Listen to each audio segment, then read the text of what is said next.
by the Puerto Rican police as well as the FBI, COINTELPRO, the counterintelligence program. This program was responsible for destroying the lives of many independence activists and socialist activists on the island, here in the diaspora, and also in other oppressed communities here in the US. But this program supposedly ended in the late 80s, but now we're seeing them renew these type of tactics. So here today we're standing in opposition to these criminal tactics and in solidarity with the Puerto Rican people against the Puerto Rico police. So the Puerto Rico police has a history of doing this, like I said, with the counterintelligence program, but recently, I think in 2011, the Puerto Rico police was labeled by the ACLU as the most corrupt police force under the US flag. So we all know that the Chicago police suck, but the Puerto Rican police suck worse. So just imagine the amount of corruption here in the Chicago Police Department times 100. So the real criminals are not the Puerto Rican people out in the streets protesting.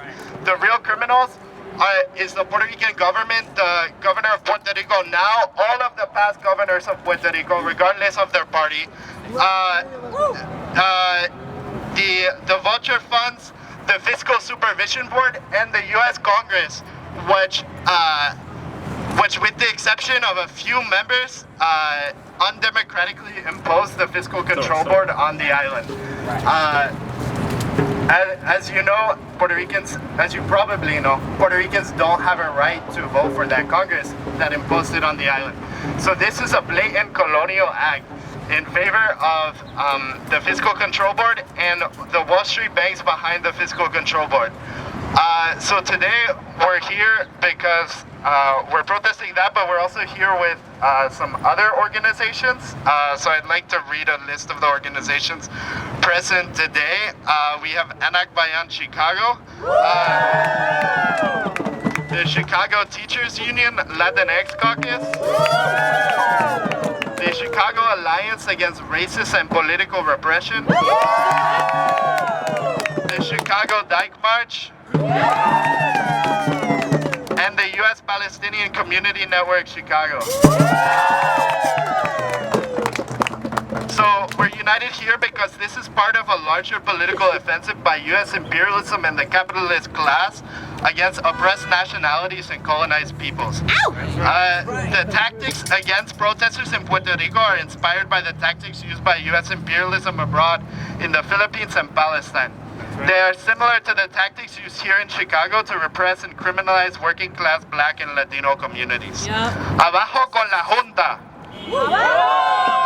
Que la crisis la pagan los ricos.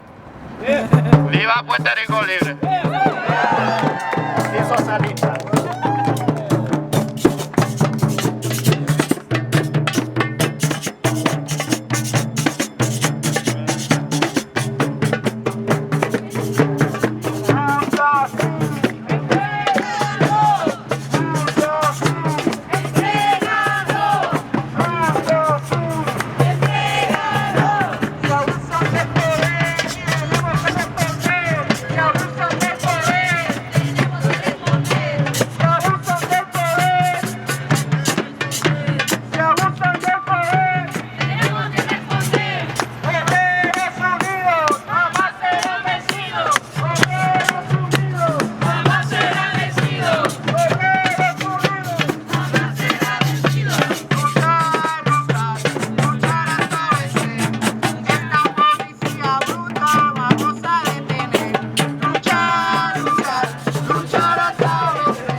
Thank you for gathering here.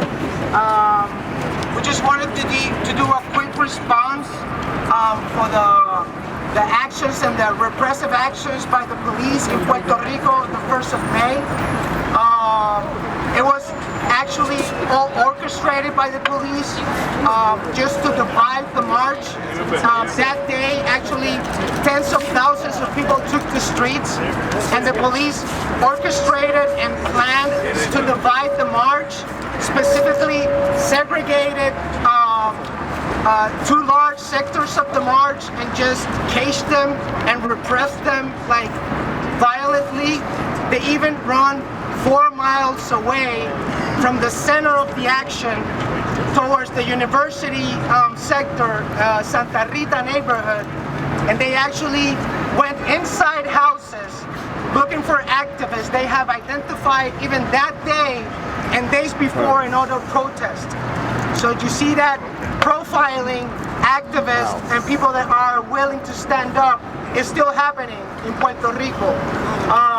So as the struggle against austerity measures in the island will increase, as the teachers are preparing for a strike in Puerto Rico, like the teachers in West Virginia, Arizona, Oklahoma, and Kentucky are doing, as the university and the students are organizing to see how they can fight back these austerity measures, we know that the repressive complex of the government will actually have a response and will keep on continuing repressing the movement.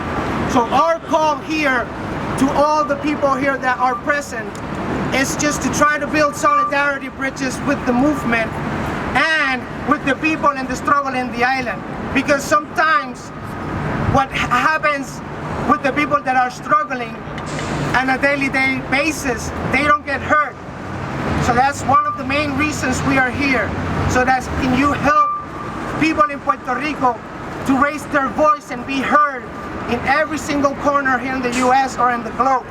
So we thank you so that your presence here, and then on future events so you might respond to the cause. Thank you very much.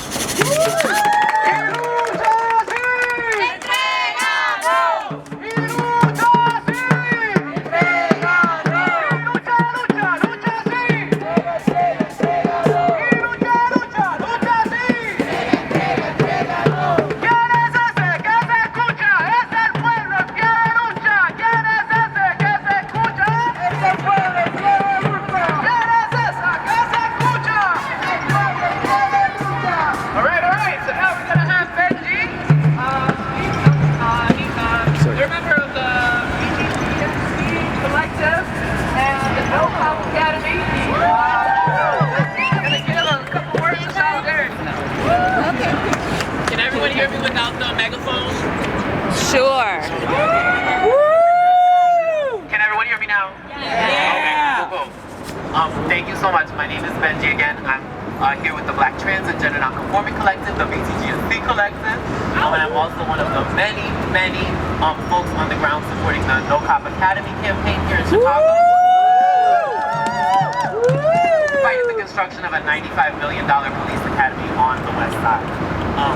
And we know that so much of the political repression on the part of the police here in Chicago mirrors the political oppression and repression of Black and brown folks in Puerto Rico, of Black and brown folks in Palestine, of Black and brown folks across the world. And we know that money being funneled into the police and military system is about pushing us out and ultimately making us disappear so that our resources are available for wealthy folks, for white folks, and for folks that don't look like us. Correct?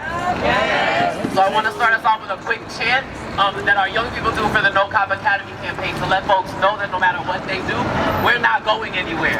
No matter how much they try and repress or kill or beat us down, we're still going to be here. So I'm going to say, Black folks ain't going nowhere, and y'all going to repeat after me.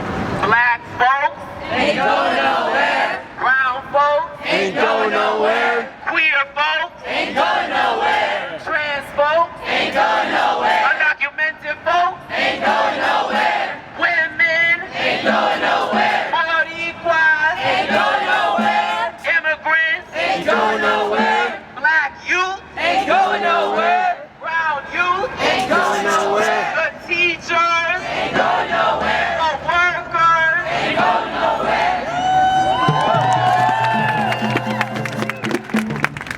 And last thing that I want to say, just solidarity, especially with the Boricuas that are here today. I want to say that I appreciate so much the way folks are naming what is happening in Puerto Rico right now as a struggle against austerity, as a struggle against the slashing of social services and of human rights and of the resources that folks on the island deserve, not because they're citizens, but because they're people. And all people, regardless of borders, regardless of nationality, regardless of citizenship or status, deserve to live full rights. And the people of Puerto Rico deserve to live full lives with full rights. So we're in solidarity with teachers, we're in solidarity with public sector workers, we're in solidarity with Puerto Rican youth who have a right to housing, a right to clean water, a right to schooling, a right to electricity, a right